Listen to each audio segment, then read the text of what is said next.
Bismillahirrahmanirrahim. Assalamualaikum warahmatullahi wabarakatuh. Saya Rino Dwi Sadi, pengampu mata kuliah Gambar Rekayasa 2 Teknik Lingkungan. Sekarang saya ingin menjelaskan tahapan tugas besar kita untuk semester ini, di mana tugas besar tersebut mengacu pada beberapa SNI yang telah saya siapkan. Yang pertama ada SNI 6773 tahun 2008 tentang spesifikasi unit paket instalasi pengolahan air. Kita bahas satu persatu, di mana di SNI ini kita dapat mengetahui istilah, definisi, kemudian komponen IPA, kemudian persyaratan, struktur, fabrikasi, dan lainnya. Kita coba lihat.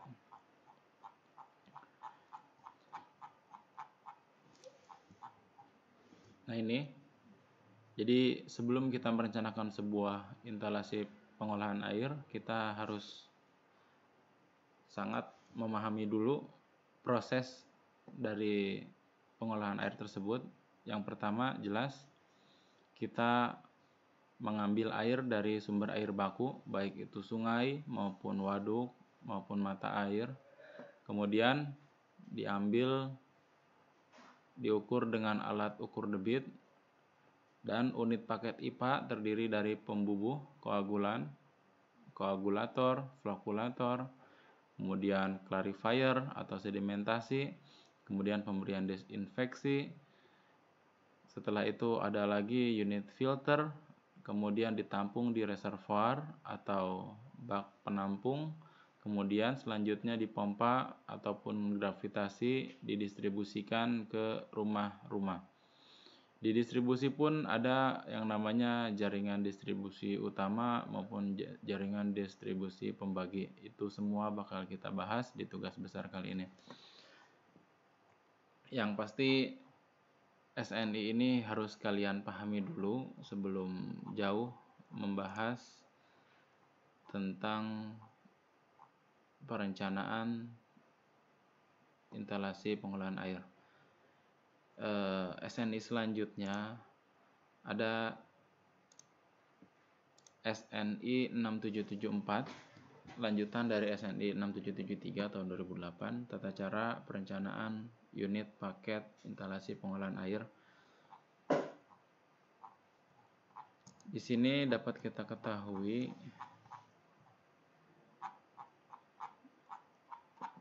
istilah-istilah mengenai proses, kemudian yang paling pokok yang bisa kita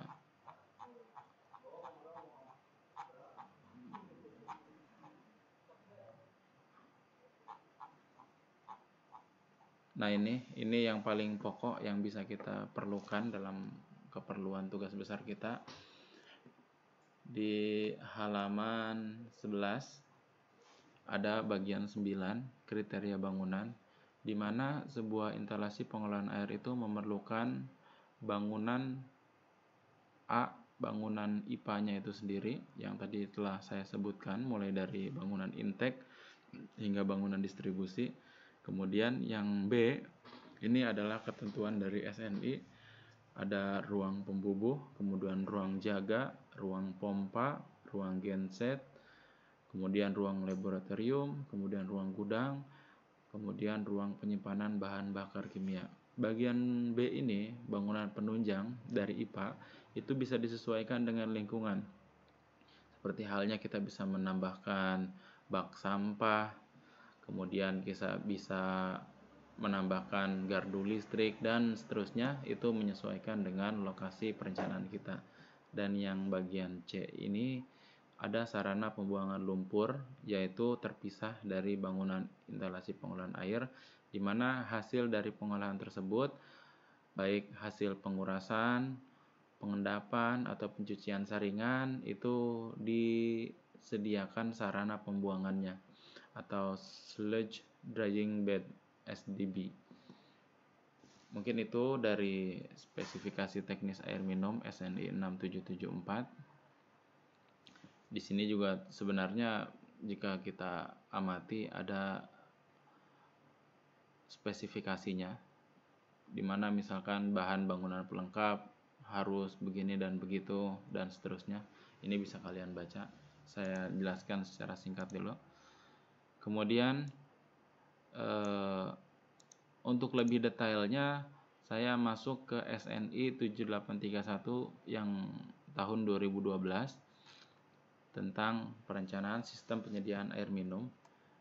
Saya skip langsung ke bagian akhir, di mana di SNI ini terdapat lampiran yang menggambarkan detail gambar kerja IPA.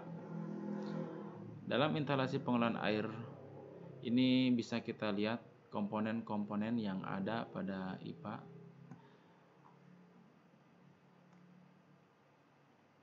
Mulai dari inlet air bakunya, kemudian alur air baku, hingga menuju outletnya. Jadi dalam komponen IPA ini tentu saja yang kita perlukan seperti koagulator, kemudian flokulator, ini semuanya terdetailkan. Bisa kalian pelajari di sini.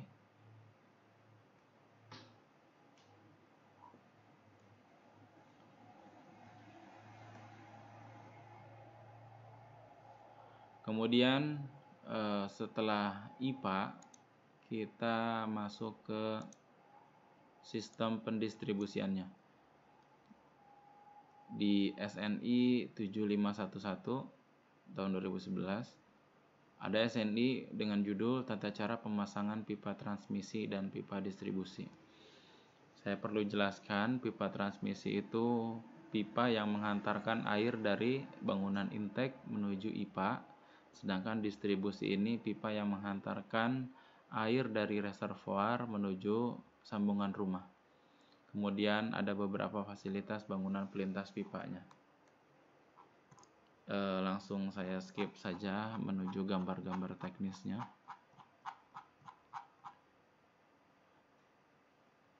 Ini jadi ada beberapa standar dalam penggambaran dan pelaksanaan tentang diameter pipa dan lebar galian, kemudian diameter pipa terhadap kedalaman, kemudian isian dari